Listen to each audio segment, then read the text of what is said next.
Kali Cafe started during pandemic siya, 2021, sa isang pinaka-humble na lugar at hindi mo maiisip pagtayuan ng business. It's in Payatas.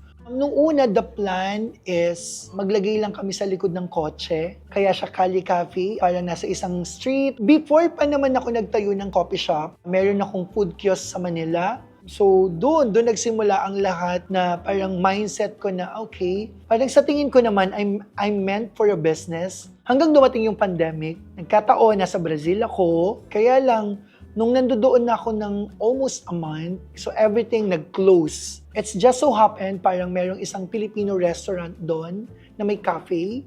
So parang inaruga nila ako. So natuto akong gumawa ng kape. Pero pagbalik ko ng Pilipinas, nakita ko yung parang ang dami nagtitrend ng mga cafe. Eh nung time na yun, wala na akong sasakyan. So what I did first, doon pa lang, ayan, ngayon ko lang ito ikikwento.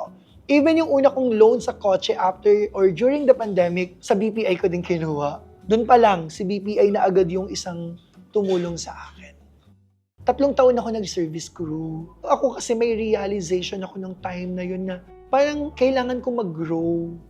Actually, nagkaroon ako ng mindset na parang sa Pilipinas, pag hindi ka nag-abroad, mahirap ang buhay. Not unless mag-business ka.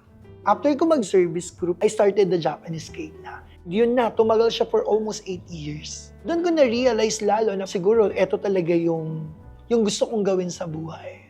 Challenges, napakadami. Siyempre, iba yung business ko before, yung mga kiosk. Tapos biglang nagtayo ako ng at least meron ng dining. Paano yung mga proseso?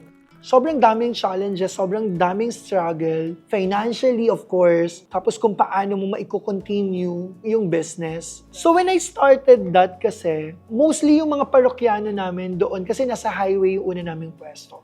Most of them, parang, sir, why not maglagay kayo dito sa Montalban? So what I did, naganap agad ako. Yun ang nangyari. Nag-branch out ako sa Montalban. So sumikat kami ng sobra doon sa area. So medyo umuki yung sales. Nagkaroon ako ng pangdagdag puhunan. Lumapit uli ako kay BPI.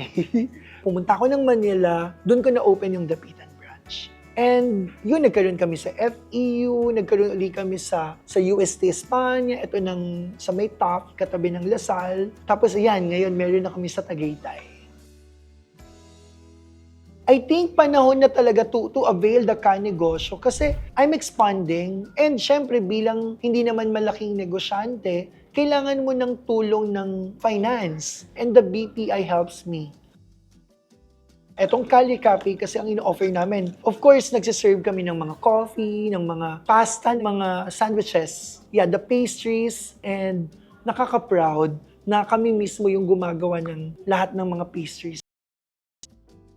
Talagang grabe yung tulong sa akin ng BPI when it comes to loans. Even yung money, kung paano nila kinikip, sobrang safe. Yung mga empleyado ko, lahat sila ngayon naka-BPI, naka-card na sobrang simple and reliable ni BPI. Sabi ko nga, from the time I started, ang laking tulong ng mga loans ko doon sa mga ginagawa ko ngayong business. I mean, pag nagba-branch out ako, sobrang laking tulong ni BPI.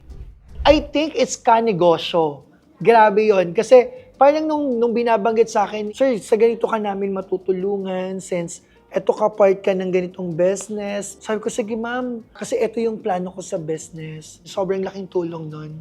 Yung mga program na ginagawa ng BPI sa amin na mga maliliit na negosyante. Nako, hindi mahirap kausap. Like, of course, kailangan may maayos ka ding credentials. Ang dali. Minsan nga sila pa pumupunta sa store, minsan nandoon sila, dumadalaw. Tapos kakamustahin, aalamin, sir, kamusta po yung finance mo? Sobrang hassle-free. Mostly, may isa-sign ka lang na papers, tapos more of papasa ka na lang online, emails. Yun na. Sometimes, a month, 1.5, tapos na yung process. Release na.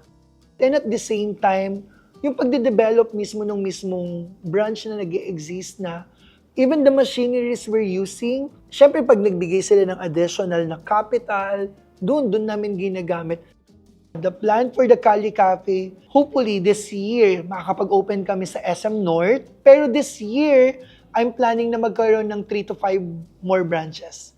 Kaya nga sabi ko, ang laking tulong ni BPI. And I'm pretty sure din naman na yung borrowed money na yun, gagamitin ko siya for a business. So, huwag kayong matakot magsimula to put up your own business. Ako, I believe kasi wala namang malaki na hanap buhay or business ngayon na hindi nagsimula ng maliit. Then, humanap ka ng reliable na makakatulong for your funding.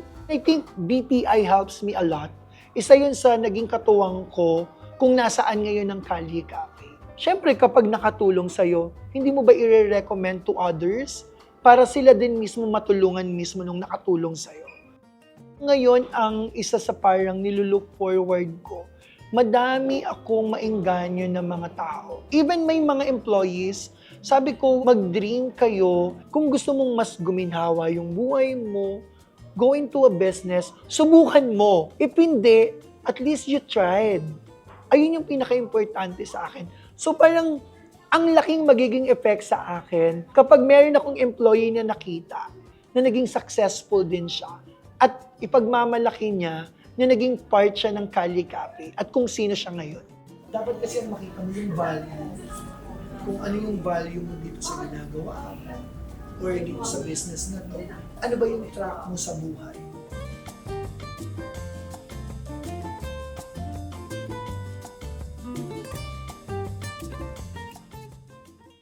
Simple.ph. Living made simple.